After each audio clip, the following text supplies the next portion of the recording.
할렐루야. 옆사 인사 수고하셨습니다. 한 해를 이제 맞춰가고 있죠. 오늘이 마지막 날이기 때문에 주의 은혜가 참 감사하죠. 정말 감사한 것 같아요. 어려움이 많았다 할지라도 정말 감사해요.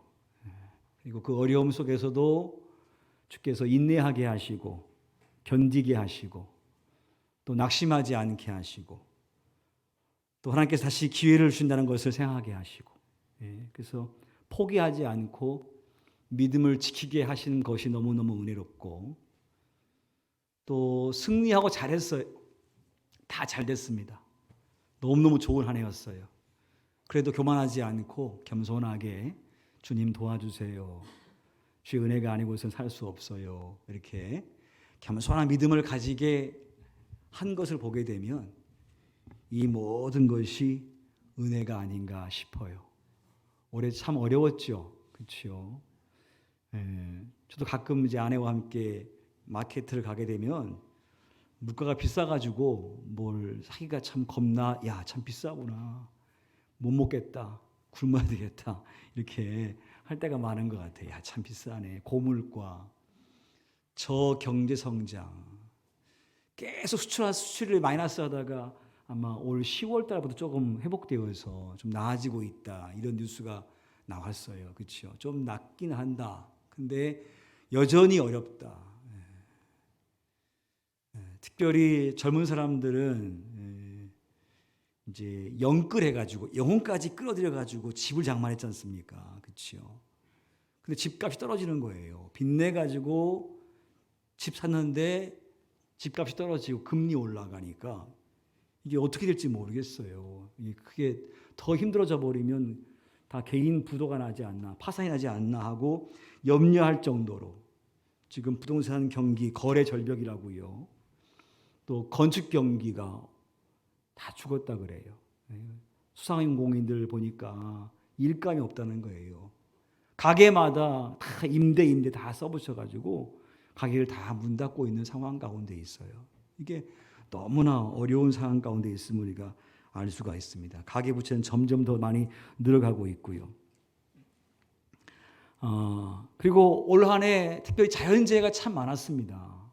보고 있는 그림이요. 아마존 강, 네그로 강이거든요. 근데 이 아마존 강이 얼마나 물이 많습니까? 수량이 풍성한 곳인데 바닥을 보였습니다. 바짝 말라버렸어요. 바짝 말라서 이렇게 바닥을 드러낸 상황 가운데 있습니다. 그래서 가뭄, 폭염, 브라질 낮 기온이 42도까지 올라갔다 그래요. 42.6도? 체감 온도 60도예요. 60도. 살겠어요? 그래서 기후학자들 하는 말이 머지않아 지옥문이 열린다고 경고할 정도예요. 머지않아 지옥문이 열린다는 거예요. 그만큼 지구가 뜨거워서 생물이 살 수 없는 시간이 온다는 경고하고 있어요. 지금의 풍성한 자원들, 소비하는 것들을 정말 줄이지 아니하면 에너지 절약하고 쓰레기 줄이고 물 아껴 쓰고 이런 거 안 하면요. 머지않아 이 지구가 불덩이 된다는 거예요. 지옥문이 열려서 생명체가 살 수 없는 땅으로 올 수 있다고 경고하고 있습니다. 그렇죠? 그리고 올해는 참 화재가 많았습니다. 그 하와이에 있는 마우리 섬이 말이 이렇게 불나가지고 큰 도시가 다 불탄 최악의 화재 사건이 발생한 걸 볼 수가 있습니다. 그냥 다 타버렸어요. 집들이, 가옥들이. 이렇게 화재가 많이 났어요. 근데 거기만의 문제가 아니란 거죠. 지금 이것은 지구 전체의 문제예요. 이렇게 화가 다 타버리는 거예요. 이 그림은 캐나다의 산 화재입니다. 산에서 불이 났습니다. 근데 워낙 땅이 넓어가지고요. 불을 못 꺼요. 이게 몇 달 타는 거예요. 불이. 한번 상상해 보세요. 몇 달을 탄다니까요. 그래서 캐나다 국가에서 아예 그냥 포기해버렸어요. 더 이상 못 끄겠다. 어떻게 되겠다는 겁니까? 그죠? 포기할 정도로 불이 계속 붙는 거예요. 그 넓은 광활한 산들이 다 타버리는 거 아니겠습니까? 걷잡옷을 타는 거예요. 이렇게. 그래서 그 나라에서 포기해버리니까 아예 세계가 나서가지고 불을 끄러 갔습니다. 우리나라에서도 소방 대원들이요, 캐나다 가가지고 불을 끄고 왔다 그래요. 이런 자연재해가 너무나 심하게 났고요. 투르키에 지진이 났습니다. 7.7의 강진입니다. 약 8천 명이 죽었죠. 지금 우리도요, 무주 근처에서 계속 지진이 3점 몇이 나고 있어요. 이거 어떻게 될지 모르겠어요. 이게 우리나라도 안전하지 않아요. 이 말세가 되는 증거들이 보이고 있는 거예요. 저런 자연재해들, 지진으로 사람들이 많이 죽습니다. 다 폐허가 돼버리는 거예요. 지진 때문에. 또 한 가지는 남극 빙하가 녹기 시작하는 거예요. 수천 킬로의 얼음 빙하가 딱 갈라져 버려요. 녹기 시작해서. 유빙이 돼버리는 거예요. 점점 기온이 올라가요. 그래서 동물이 살 수 없는 그런 곳이 되는 거 아니겠습니까? 이게 심각한 문제입니다. 자연재해. 그래서 정말 우리가 한 해 동안에 너무나 많은 어려운 일들이 있었습니다. 그 다음에 이제 계속되고 있는 그 이집트가 아니라 팔레스틴과 이스라엘 전쟁, 그리고 러시아와 우크라이나 전쟁 등등 전쟁의 어려움들, 또 중국과 미국과의 군사 갈등, 경제 갈등, 이것 때문에 제목 바꿔주실래요? 제목으로 이제는. 갈등 때문에 세계 경제가 어려워지는 그런 상황 가운데 있습니다. 그렇지만 우리가 기대할 수 있는 것은 우리가 멈춰야 할 것을 멈추고 또 해야 할 것을 계속 하게 되어지면 반드시 모든 어려움들은 극복해 낼 수 있는 줄 믿습니다. 따라합시다. 멈출 것은 멈추고 할 것은 계속하자. 한 해를 마감하면서요, 여러분, 내가 오늘을 보내면서 내가 믿음에서 볼 때에 해야 할 것이 무엇인가? 잘 해온 것이 있으십니까? 그러면 더욱더 하십시오. 더욱더 하십시오. 예배 생활, 기도 생활, 헌신과 전도와 충성스러운 삶, 그것은 절대 멈추면 안 됩니다. 그게 멈춰지면 다 잃습니다. 그래서 내가 지금 잘하고 있는 것은 계속 하셔야 되고요. 혹시 멈춰야 된다고 하는 것들, 신앙에서부터 멀어지게 만드는 그 모든 것들, 거기에서부터 혹시 있다고 한다면 멈추셔야 돼요. 지금은 아무것도 아닌 것 같습니다만은 멈추지 아니하면 인생이 망가질 수 있어요. 멈추셔야 돼요. 육신적으로는 잘 됐는지 모르겠습니다만 영적으로 내가 혹시 영적으로 나태해지고 게으른 것이 있다고 한다면 빨리 멈추셔야 돼요. 그래야 진정한 승리가 있습니다. 여러분, 솔로몬 왕이 시므이에게 이렇게 말해요. 시므이야, 베냐민 땅에서 이사해서 예루살렘으로 거주해라, 이렇게 말해요. 그러니까 시므이라는 사람을, 베냐민 사람인데 예루살렘에서 거주하래요. 왜 그랬냐면 원래 이 시므이는요 이미 죽었어야 할 인생이에요. 왜냐하면 이 시므이가 솔로몬의 아버지 다윗을 욕했거든요. 압살롬에게 쫓겨가는 그 다윗을 향하여서 이 시므이가 뭐라고 욕을 하냐면 피 흘린 자여, 비루한 자여 가거라. 다윗 왕에게 압살롬 반역 때문에 도망가는 다윗에게 이 시므이가요 요구하는 거예요. 피 흘린 자야, 비루한 자야, 가라! 하고 욕하는 거예요. 네가 사울을 죽이더니 그 값이 네 아들을 통하여서 너한테 왔구나. 가라! 하고 막 욕을 하는 거예요. 다윗이요 얼마나 화가 났겠습니까? 근데 화가 났지만 안 죽여요. 왕이시여 죽여버릴까요? 놔두어라. 시므이가 욕하는 게 아니라 하나님이 날 책망하시는 것이다. 저 사람이 문제가 아니라 하나님 책망하시기 때문에 놔두어라. 참고 가요. 근데 얼마나 화가 났겠어요. 감히 왕한테, 비록 지금 쫓기지만 감히 나한테 비루한 자라고, 피 흘린 자라고 욕할 수가 있어? 이러면 안 되겠습니까? 근데 꾹 참았습니다. 그런 후에 압살롬의 반역이 정리가 되고 다윗이 다시 예루살렘에 올라갑니다. 그때에 이 시므이가 달려와서 1000명의 사람들과 함께 와서 엎드려 절을 하면서 다윗 왕이시여 용서하옵소서, 지난날의 일은 기억하지 마옵소서, 제가 큰 실수를 했나이다 하고 용서를 구해요. 역시 다윗은 그때에도 알았다, 내가 너 죽이지 않겠다 그랬어요. 그래서 안 죽었거든요. 근데 이때 사실은 죽었어야 맞아. 근데 안 죽였어요. 근데 다윗이 마음속에 너무나 서운한 거예요, 시므이한테. 그래서 죽기 전에 솔로몬에게, 솔로몬아, 시므이가 나한테 한 거 알지? 그가 평안히 죽지 않도록 해라. 평안히 늙어서 죽는 것을 네가 허락하면 안 된다. 그건 무슨 말이에요? 네가 손 좀 봐줘라. 죽여라 이렇게 했어요. 솔로몬이 그거 들었거든요. 근데 솔로몬이라고 해서 갑자기 죽일 수는 없지 않습니까? 아무 이유 없이. 그러니까 어떻게 할까 생각하다가 시므에게 가서 예루살렘에 와서 거주하라 그래요. 시므 입장에서는요, 너무너무 고맙죠. 왜냐하면 아들이 죽일 수 있거든요. 근데 아들까지도 안 죽이겠다고 하니까, 안 죽일 테니까 예루살렘에서 거주하라 그랬어요. 단 여기를 벗어나면 당신 죽습니다. 그러니 죽을 때까지 예루살렘에 거주하십시오 그랬어요. 그러니까 시므이가 감사합니다, 그렇게 하겠습니다 하고 약조를 했습니다. 왜냐하면 살 수 있는 게 얼마나 좋아요. 그래서 감사하다 그랬습니다. 근데 3년이 지난 어느 날 한 번도 안 나왔거든요. 근데 어느 날 이 시므의 두 종이 도망을 가버렸습니다. 가드 도망갔대요. 가드. 블레셋하고 도망갔대요. 그래서 보고가 들어오기를 그 종들이 가드에 있다고 보고가 들어왔어요. 그러니까 시므이가 가야 돼, 안 가야 돼? 예루살렘 벗어나면 어떻게 되죠? 죽잖아요. 가면 돼야 안 돼요? 안 된다고요. 근데 갑니다. 가서 두 종을 잡아가지고 와요.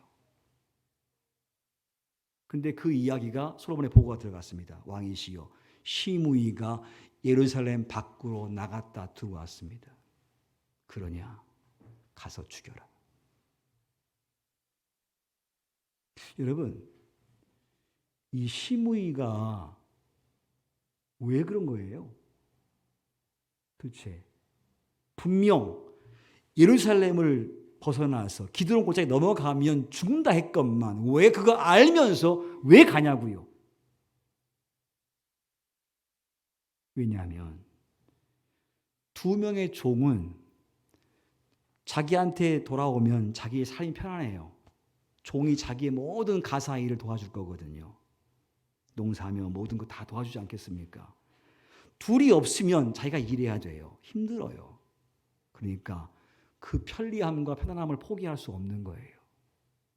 그래서 편리함을 위해서 두 명의 종은 자기의 부의 상징이에요.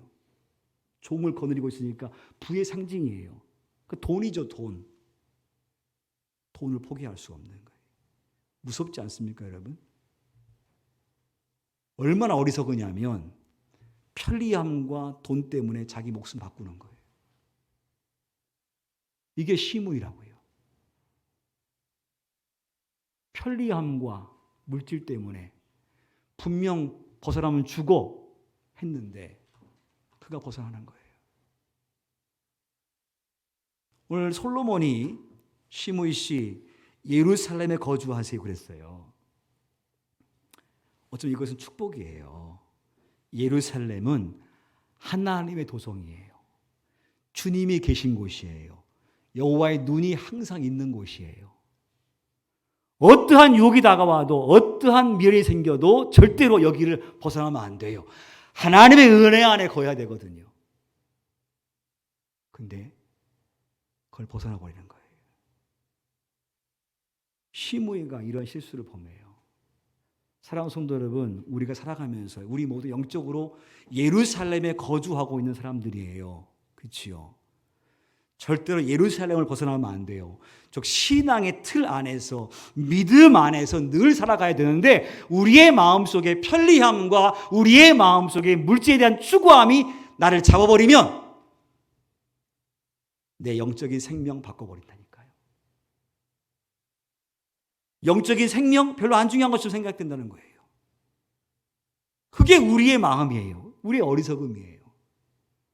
얼마나 많은 사람들이 시므이처럼 그런지 몰라요. 몇 번의 기회를 주었으나 끝내 그 기회를 못 살리는 거지 않습니까? 멈춰야 할 것은 멈춰야 될 것이고 은혜의 삶은 계속 해야 되는데 말입니다. 오늘 말씀 제목이 그래요. 끝이 좋은 인생. 연말을 맞이하면서 또 새해를 준비하면서 오늘 우리의 인생이 한 해의 마지막을 잘 정리하고 하나님께서 나의 한 해의 인생을 인도하심을 잘 정리하고 그러면서 고백하는 말, 모든 것이 감사하다. 시작. 이렇게 고백할 수 있어야 돼요. 아무리 힘든 과정 속에 있다 할지라도 최소한 믿음의 사람은, 주의 은혜를 믿는 사람은 모든 것이 감사하다 고백할 수 있어야 되고, 그리고 앞으로도 주께서 나에게 좋은 일을 허락해 주실 것이다. 주님 우리 부르시사 절대로 꼴찌되게 하신다 안 그랬어요. 머리가 되게 하신다 했지요. 그렇죠. 빛나게 하신다 그랬어요. 그러니까 우리 인생은 끝이 좋게 돼 있단 말입니다. 그러면 끝이 좋기 위해서 내가 무엇을 잃어버리면 안 될까? 오늘 본문 속에 나오는 사건을 통해서 교훈을 얻고 싶어요. 오늘 본문의 말씀에 등장하는 인물이 하나 있습니다. 그 인물이 누구냐면 요아스라고 하는 왕이에요. 요아스 왕. 자, 17절 말씀 보니까 여호야다가 죽은 후에 그랬어요. 유다 방백들이 와서 왕에게 절하매, 그때 그 왕은 요아스 왕이에요.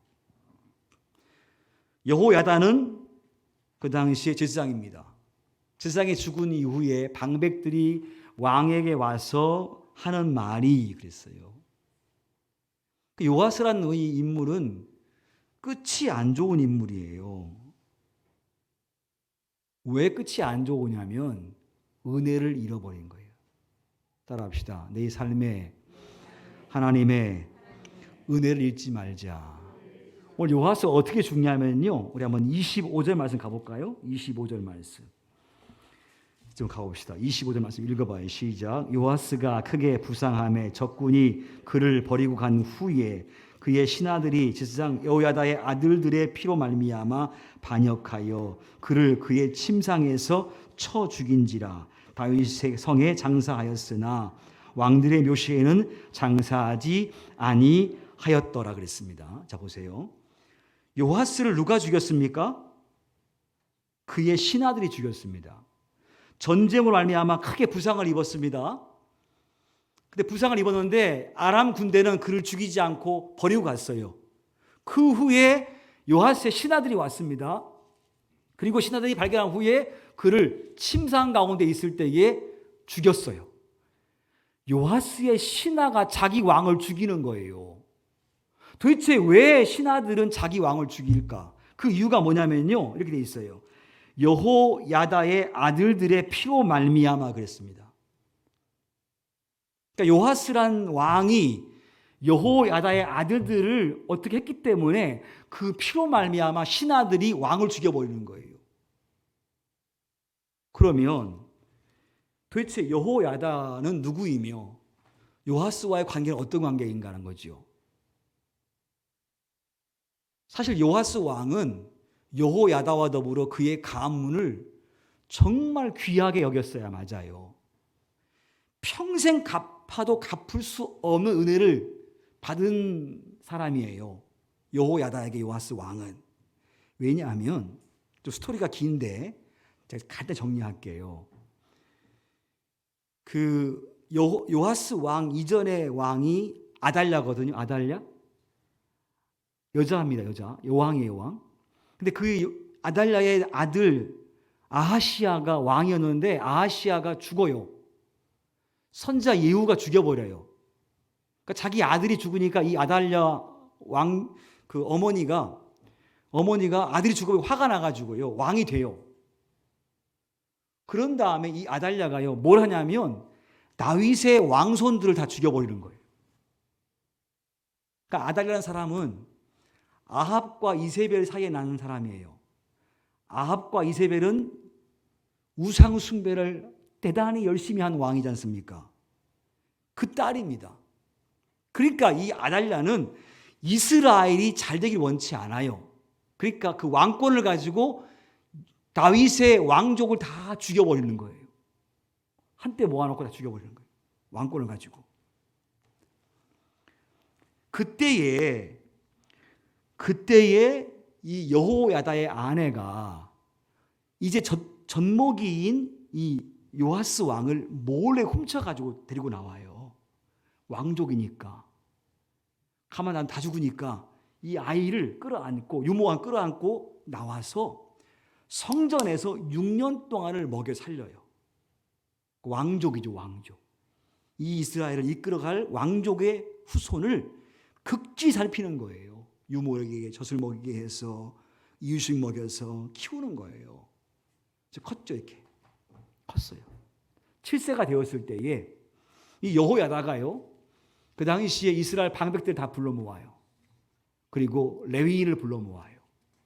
불러 모은 후에 이렇게 얘기합니다. 여러분, 여기 계신 이분이 다윗의 왕손입니다.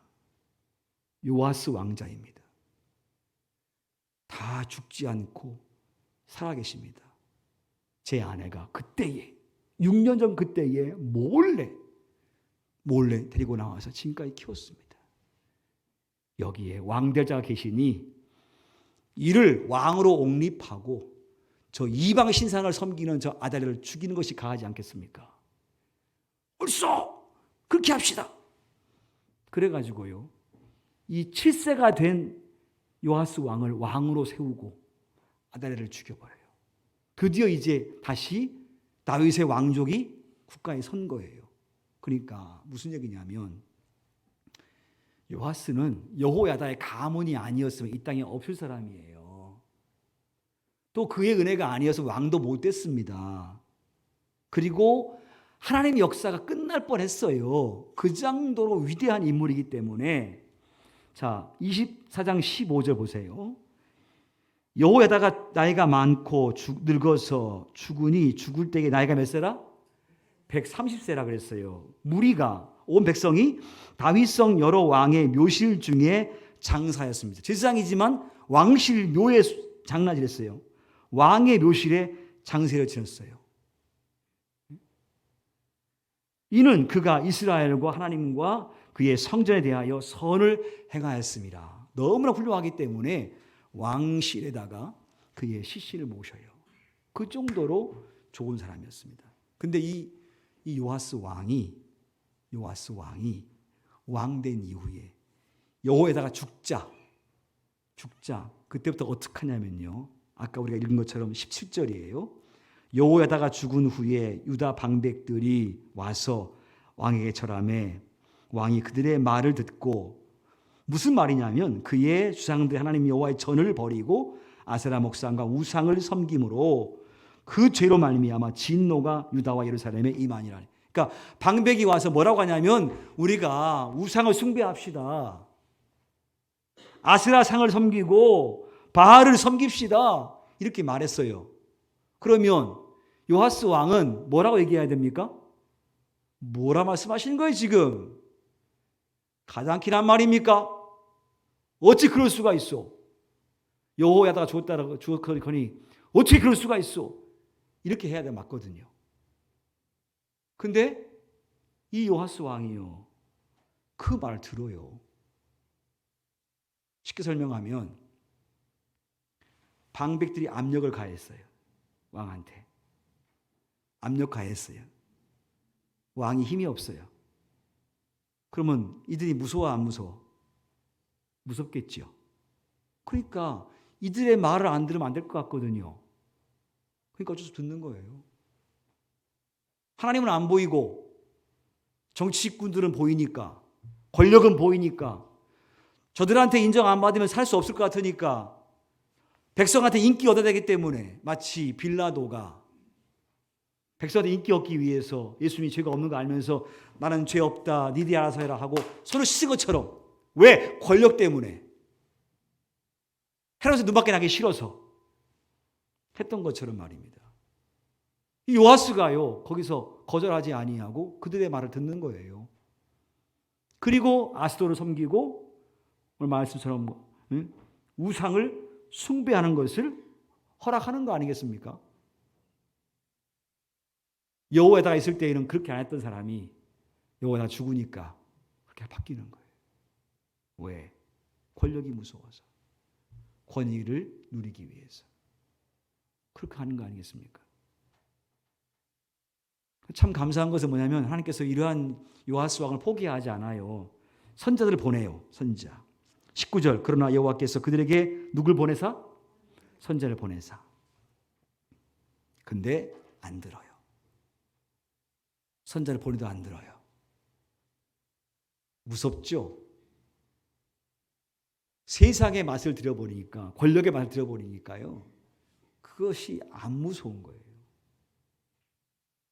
그래서 할 수 없이 하나님께서 누굴 보내시냐면 선자 스가랴를 보내요. 스가랴. 스가랴는 누구냐면요, 여호야다의 아들이에요. 그러니까 자기를 어려서부터 키운 제사장 여호야다의 아들이 스가랴예요. 그러면 스가랴가 보내서 가서 얘기하면 들을까요, 안 들을까요? 들을 거라 생각했거든요. 안 들어요. 그리고 스가랴를 죽이는 거예요. 자, 보세요. 21절 읽습니다. 시작. 무리가 함께 꾀하고 왕의 명령을 따라 그를 여호와의 전뜰 안에서 돌로 쳐 죽였더라. 이 왕이요, 요아스 왕이 자기의 생명의 은인이고 왕으로 세운 자의 아들인 선자 스가랴를 돌로 쳐 죽여버리는 거예요. 그래서 신하들이 그를 죽이는 거예요. 부상 입은 그를 데리고 와가지고 살리기는커녕 죽여버리는 거예요. 당신은 불의한 왕입니다. 어떻게 여호야다의 아들을 죽일 수가 있어? 그가 누군데? 그가 누군데? 당신은 우상 숭배하면서 하나님께서 보시기에 악하게 행동하면서 어떻게 그럴 수가 있어? 하고 죽여버리는 거예요. 오늘 요아스 왕이 끝이 안 좋은 이유는 뭐냐면 은혜를 잃어버린 거예요. 은혜. 오늘 우리의 삶 속에서 하나님의 은혜가 무엇인지 잘 생각하세요. 그리고 그 은혜를 잘 기억하십시오. 그 은혜에 늘 감사하십시오. 그래야만이 끝이 좋을 수 있습니다. 은혜 잊어버리면 끝이 어렵습니다. 시므이가 그랬던 것처럼 말입니다. 예루살렘에 거주하세요. 얼마나 좋아요. 근데 그걸 모르니까 법을 어기는 거 아니겠습니까? 또 한 가지 이유가 있다고 한다면 바로 오늘 말씀 속에서 하고 있는 것처럼 여호야다가 죽었다는 거예요. 15절에 여호야다가 죽음에. 그러니까 요아스의 정치적인 지주, 모든 것의 멘토인 여호야다가 죽었어요. 안 죽었으면 이렇게 안 했을 건데 죽으니까 그가 바뀌는 거예요. 그러면 그에게 도움을 줄 자가 없는가? 아니지 않습니까? 선자가 있습니다. 선자가 있지 않겠습니까? 근데 그걸 거부해버리는 거예요. 스갈까지 왔습니다. 거부해버리는 거예요. 그러니까 멘토란 건 뭐예요? 갈 길을 가르쳐주는 사람, 지도해주는 사람 아닙니까? 근데 그런 걸 안 받는 거예요. 교만해서. 즉 이가 실패한 이유가 있다고 한다면 따라합시다. 우리의 멘토이신 예수 그리스도의 말씀을 무시하지 말자. 그러면 잘 될 수 있어요. 근데 우리가 멘토, 내 안에 악한 것이 들어와 버렸고 세상에 지배해 버리니까 그 멘토의 말이 안 들리는 거예요. 도리어 핍박하고. 여러분 우리의 마음속에요, 여호와의 말씀이 간곡하게, 여호와의 말씀이 절실하게 들리지 않는다고 한다면 오늘 우리가요 변할 수 있습니다. 한 해를 마감하면서 성도 여러분, 어떻게 하면 한 해의 마지막을 끝이 좋게 할 수 있으며 내 인생의 마지막을 좋게 할 수 있을까요? 그럼 오늘 말씀을 잘 기억하십시오. 나를 선택하시고 부르시고 구원하시고 내 삶에 늘 함께 하시는 그분의 은혜를 절대 잊지 마시고 그분의 은혜가 아니고는 살 수 없음을 다시 한번 고백하시고 그리고 그의 말씀을 잘 기억하심을 통하여서 여러분 모두가 나중이 더 잘 되어지고 좋은 열매가 있는 끝이 좋은 인생 살아가시기를 주의 이름으로 축원합니다.